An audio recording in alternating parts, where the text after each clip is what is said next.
Bom, para você, muito bom dia, boa tarde ou boa noite, não sei que hora que você vai ver esse vídeo. Faz tempo que eu não gravo um vídeo, eu fiquei a quarentena praticamente toda, na parte mais... Assim, quando estava tudo fechado, lockdown, essas palhaçadas todas, eu estava meditando, olhando para as redes sociais, vendo a movimentação de todo mundo, esperando alguém falar alguma coisa que fizesse sentido, mas nem mesmo o governador falou alguma coisa que tivesse sentido, cara. Porque o cara queria que a porcaria do vírus obedecesse um quadro de evolução. Cara, quadros evolutativos são difíceis de previsão. Porque são várias variáveis, né? Vamos falar assim, são várias variantes de variáveis que se tem que calcular. Mas meu objetivo não é falar sobre isso, eu sou um cara que gosto muito de falar sobre política, porque política é o que move o Brasil. Na realidade, política é o que escreve a história. Se você observar toda a história toda foi escrita num contexto político, principalmente no Brasil. Essa politicagem e politicalha que vem acontecendo há, 400 anos, 500 anos, desde quando foi fundado. Mas tudo bem, vamos pular isso aí. Meu vídeo de hoje é para falar o seguinte, cara. Eu observei que todo mundo veio falando boas palavras a respeito de Deus. Tenha fé, vai melhorar. Isso é só um momento, vai passar. Mas eu não vi quase ninguém. Na realidade, eu vi só 2 pessoas que falaram isso que eu vou dizer agora. O que nós passamos e estamos passando simplesmente, cara, é Deus dando um chacoalhão na galera. Falando, acorda. Estou mais perto do que vocês pensam. Se você não é cristão, saiba, eu sou. Ou pelo menos procuro ser. Porque cristão mesmo foi só Cristo. Paulo e os 12 que andaram com ele. Né? Que tiveram realmente suas vidas transformadas. E eu quero dizer uma coisa. Eu estava meditando na palavra, em Hebreus, e ela fala lá no capítulo 12, eu não vou me lembrar o versículo, ela fala assim, olha, ainda não resististes até o sangue, combatendo contra o pecado. Ou seja, Deus fez tudo, nos deu Jesus, nos deu a salvação, nos fez vitoriosos em Cristo, nos fez príncipes em Cristo, nos tornou filhos amados. Mas o capítulo 12 de Hebreus fala sobre a correção do Pai. Que filho há que o pai não corrija? E aí o escritor de Hebreus ainda diz assim, olha, se vocês suportais a correção, sois realmente filhos, se não sois bastardos. Eu vi um monte de gente falando que vai passar, um monte de palavrinha positiva, negou, ninguém chamou ninguém para o arrependimento. Cara, eu quero falar para você, se arrependa. Tá bom? Se arrependa. De quem você é, do que você tem feito com a sua vida, das atitudes que você tem tomado.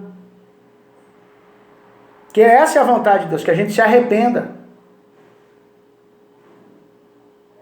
A vontade do diabo é não se arrependa. Porque com o arrependimento vem cura. Com o arrependimento vem transformação, vem mudança de vida, mudança de atitude. Cara, eu queria ter aqui um vídeo lindo para falar para você, mas eu não tenho nada lindo para falar para você, porque o que eu tenho é a palavra de Deus. A palavra de Deus nos exorta a todo tempo que se chama hoje, a gente se arrepender. E não é arrependimento de obra morta. Ah, eu fumava e não fumo mais. Ah, eu usava droga, não vou usar mais. Não é esse tipo de arrependimento. A Bíblia nos chama para um arrependimento genuíno. O que o arrependimento produz? Mudança de vida, mudança de atitude. Eu não sou o mais indicado para falar isso para você não, nego, porque eu preciso me arrepender, entendeu? Todo dia eu preciso me arrepender. Eu ando arrependido porque eu não tenho falado de Jesus como ele merece ser falado. Não tenho orado tanto quanto eu deveria orar. Mas me incomoda ver um monte de gente com um monte de palavrinha bonitinha em Facebook, Instagram, no meu status do WhatsApp. Cara, isso não funciona. Palavrinha bonita não funciona. Sabe o que funciona? Arrependimento. Vocês querem avivamento? Mudança de vida, mudança de atitude produz avivamento. E avivamento produz isso também. Mas o que você acha que é mais fácil? Haver o avivamento porque Deus quis ou haver avivamento porque o homem olhou para dentro de si e viu que não tinha nada de bom para dar para ele e se arrependeu disso? Sabe, eu fico preocupado porque essa geração de hoje, de crente mimado, que qualquer coisinha, ai, eu não vou à igreja, ai, eu não vou ser mais crente. Você já resistiu até o sangue combatendo contra o pecado? E não é só contra o teu pecado, contra o pecado dos outros. Porque quantas pessoas você tem visto que estão indo no caminho que não é para a vida? Quantas pessoas você tem visto que estão andando em caminhos que não são direitos? E você tem feito o quê? Se calado, sendo conivente com o pecado? A Bíblia nos chama para o arrependimento. É arrependimento. O arrependimento me faz mudar 180 graus para que eu possa voltar a Deus. O arrependimento gera mudança, mano. Sabe, eu espero que você, em nome de Cristo Jesus, volte. Principalmente se você um dia conheceu a Ele, serviu a Ele e disse para Ele que você o amava. Sabe, eu vejo essa geração trocando de... Hoje tem um amor, coloca lá na porcaria do Facebook, amor eterno, amor não sei o quê.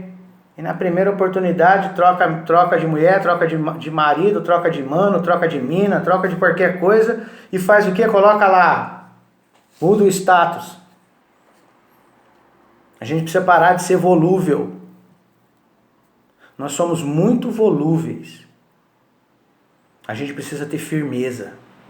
E desculpa, campeão, se eu não posso falar uma palavra boa para você, não. Vai ter firmeza, vai se arrepender.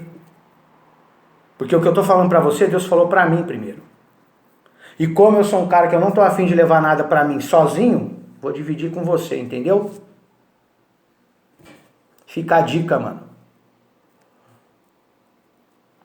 Eu espero em Cristo Jesus que nós possamos nos tornar, e quando eu falo nós, é todos nós, possamos nos tornar a geração que realmente ama a Jesus. A geração que realmente se importa com o que Ele pensa, com o que Ele deseja, e nós realmente nos tornemos servos. Amém? Deus abençoe seu dia.